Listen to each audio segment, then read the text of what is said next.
नमस्कार भाइयों और बहनों, स्वागत है आपका जंगली मेडिसिन में। आज की वीडियो में मैं आपको एक ऐसी जड़ी बूटी बताने वाला हूं जो भारत की सबसे शक्तिशाली जड़ी बूटी है और कचरे की तरह उगती है। इसके कुछ ऐसे प्रयोग मैं आपके लिए लेके आया हूं जो सिर्फ आप ही के लिए बनाए गए हैं। इस वीडियो को अंत तक देखिएगा क्योंकि ऐसी जानकारी आपको दोबारा नहीं मिलेगी। यदि आपने चैनल को सब्सक्राइब नहीं किया तो चैनल को सब्सक्राइब करें और बेल आइकन को दबाएं। इस वीडियो को लाइक करें और देखते रहें। यह वनस्पति जहाँ पर पानी भरा होता है वहाँ पर अधिक देखने को मिलेगी आपको। यह बारिश के बाद जब पानी सूखने लगता है तो वहाँ पर भी आप इस वनस्पति को देख सकते हैं और यह वनस्पति आपने जरूर देखी होगी।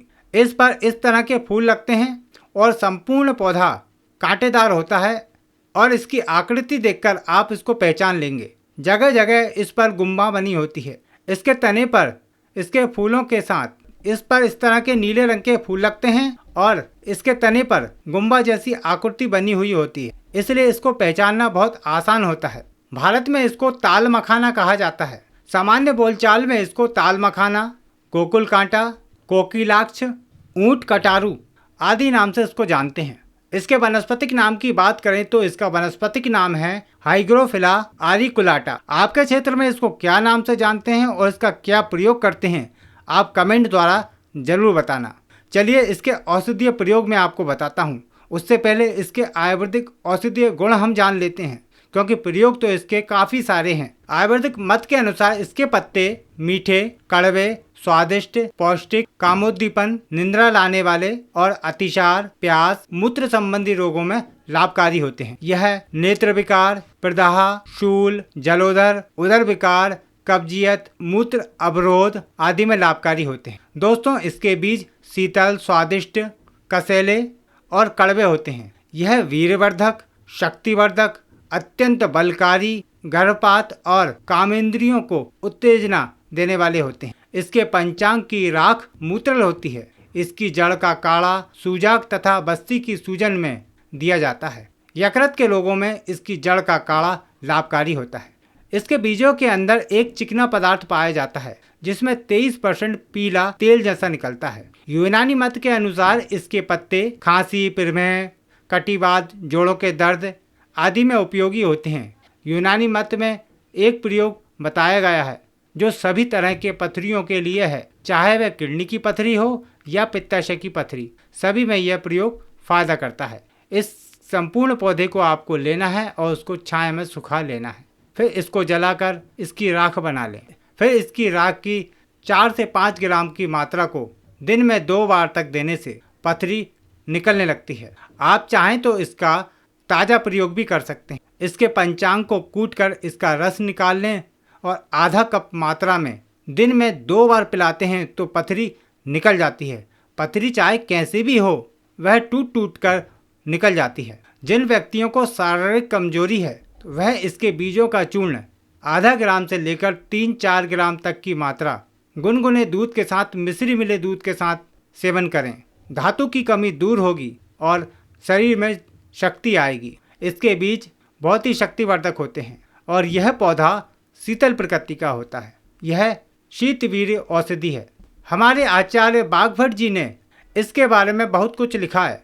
उनके मत के अनुसार जो व्यक्ति वात रक्त नामक कुष्ठ रोग से परेशान है उस रोग में इसके पत्तों का रस सेवन करना लाभकारी होता है, या इसके पत्तों का साग बनाकर भी खा सकते हैं।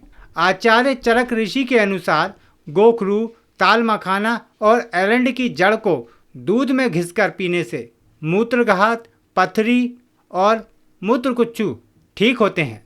मर्दाना कमजोरी दूर करने हेतु इस वनस्पति का प्रयोग यूनानी के लोग बहुत ज़्यादा करते हैं, पर इसे आयुर्वेद में बहुत प्रयोग किया जाता है। मित्रों, डॉक्टर नारडानी के कथन अनुसार इसकी जड़ शीतल, कटु, पौष्टिक और सिद्ध होती है। इसकी जड़ को पीसकर या फिर काढ़ा बनाकर सेवन करने से जलोदर, मूत्र मार्ग की रुकावट या मूत्र संबंधी विकार दूर होते हैं। अतिसार और दस्तों की समस्या में इसके बीजों का चूर्ण 2 से 4 ग्राम की मात्रा में दही के साथ सेवन करने से अतिसार ठीक होता है। पीलिया रोग में इसके पत्तों का काढ़ा बनाकर यदि 15 से 20 ml पिला दिया जाए तो पीलिया रोग ठीक होता है। जलोदर और एनीमिया में भी यह फायदा पहुंचाता है। इस पौधे की जड़ बहुत लंबी लंबी होती हैं। उन जड़ों को काट कर धोकर रख लें और 15 से 20 ग्राम जड़ को गुड़ के साथ मिलाकर अच्छे से घुटाई करके पीसें और फिर उसको दूध में घोलकर छानकर पीने से पथरी 1 हफ्ते में ही निकल जाती है। इस प्रयोग को सुबह खाली पेट करना है और इस प्रयोग को करने के 1 घंटे पहले और 1 घंटे बाद कुछ भी खाना पीना नहीं है। ताल मखाना के बीजों के साथ अन्य औषधियों को मिलाकर इसे और भी शक्तिशाली बनाया जा सकता है, जो पौरुष शक्ति बढ़ाता है, शरीर की कमजोरी दूर करता है, हड्डियों को मजबूत करता है और एक जनरल टॉनिक की तरह भी आप इसका इस्तेमाल कर सकते हैं। इसमें सभी प्रकार के विटामिन और मिनरल्स पाए जाते हैं। ताल मखाना के बीज, कौच के बीज, गोखरू, मूसली, शतावरी, सलाम पंजा, चौपचीनी, बादाम, चिरौंजी, इलायची, ताल मखाना, खसखस, केसर, जायपत्री, जावित्री, गिलोय, सत, इन सभी को बराबर मात्रा में लेकर सबका चूर्ण बनाकर रख लें और 2 से 4-5 ग्राम तक की मात्रा दिन में 2 बार घी, शहद, शक्कर या फिर दूध के साथ सेवन करने से विशेष प्रकार के लाभ होते हैं। यह काउंट को बढ़ाता है, यह पुरुषों के कीटाणुओं को बढ़ाता है। यह चूर्ण महिलाओं के लिए भी बहुत ही परम गुणकारी है, उनकी यौन विकारों को दूर करता है। जोड़ों के दर्द और गठिया में इसके पत्तों को पीसकर लेप करने से आराम मिलता है। वैसे तो इस वनस्पति के और भी काफ़ी सारे अनगिनत औषधीय फायदे हैं, आने वाली वीडियो में हम आपको फिर बताएंगे। उम्मीद करते हैं जानकारी आपके लिए लाभकारी रही होगी। वीडियो को लाइक करें, शेयर करें और चैनल को सब्सक्राइब करें। यदि आपका कोई सवाल है तो कमेंट द्वारा पूछ सकते हैं।